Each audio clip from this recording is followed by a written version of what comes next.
Chaque année, à l'issue de l'élection Miss France, il y a forcément de grandes déçues. L'une des candidates pour le titre 2021 garde même un souvenir plutôt amer de sa participation.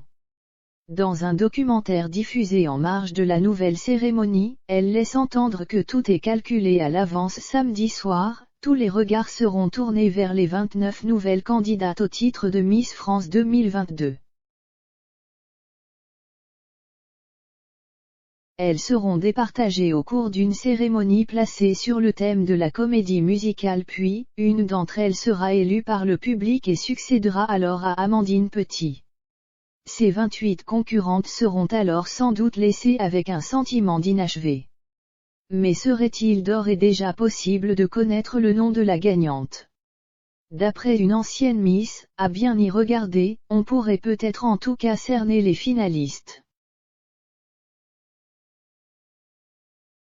En effet, dans le documentaire Miss France, Scandale, Gloire et Beauté, attendu vendredi 10 décembre 2021 sur RMC Story, et dont Gala a d'ores et déjà pu se procurer des extraits, Gwenegan Sayar est persuadée que l'issue de la soirée n'est pas due au hasard.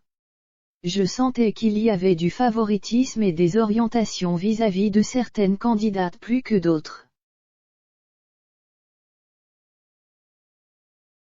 Je pensais qu'on était toutes sur le même pied d'égalité mais on se rend compte dès le premier jour du mois de préparation de Miss France, que ce n'est pas le cas, confie celle qui défendait la Champagne-Ardenne le 19 décembre 2020, en pointant du doigt le comité des doutes qui se sont confirmés pour Gwenegan Sayar lorsqu'elle a visionné la soirée de l'élection.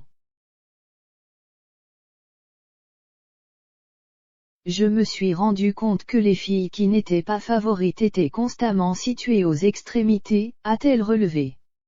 Plus encore, la reine de beauté de 22 ans a regretté des différences de traitement lors de la mise en beauté. Le soir du show Miss France, les favorites étaient maquillées et coiffées par les chefs coiffeurs.